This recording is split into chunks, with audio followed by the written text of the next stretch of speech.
মাঝে, মাঝে আমার খুব বেশি কষ্ট হয়। শত ব্যস্ততার মাঝে সারাদিনের শত সহস্র কাজের মাঝেও কেমন যেন একাকিত্ব জিনিসটা খুব বেশি আমাকে ভোগায়, খুব বেশি পোড়ায়। ভালো লাগে না তখন কিচ্ছু। কিছুই ভালো লাগে না। আগে একটা সময় খুব জোর করতাম মনের উপরে। জোর করে ভালো লাগানোর চেষ্টা করতাম। ভালো থাকার চেষ্টা করতাম। কিন্তু আজকাল আর ভালো লাগে না। আজকাল মনে হয় খারাপ লাগছে, থাক না সবকিছু পড়ে। কষ্ট হচ্ছে, থাক না দরকার নেই। একটা সময় আমি অন্যের ভালো লাগা না লাগাটাকে খুব বেশি প্রাধান্য দিয়েছি। ছোটবেলায় বাবা-মায়ের ভালো লাগবে কিনা, বিয়ের পরে সংসারে স্বামীর ভালো লাগবে কিনা, এরকম অজস্র চিন্তা, অজস্র ভাবনা আমার ভেতরে ভর করেছে।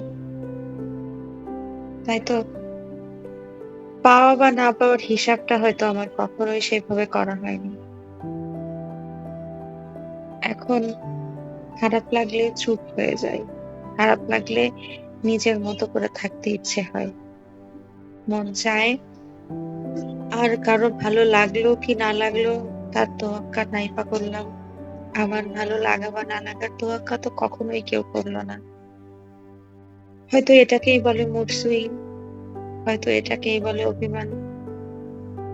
সত্যিকার অর্থে আমি জানি না আমার মুড সুইং হয় কিনা অথবা আমি অভিমান কারো উপর করি কিনা।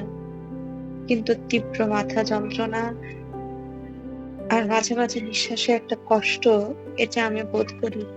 এটা আমার হয়। ডাক্তার দেখাতে একটু ইচ্ছা হয় না।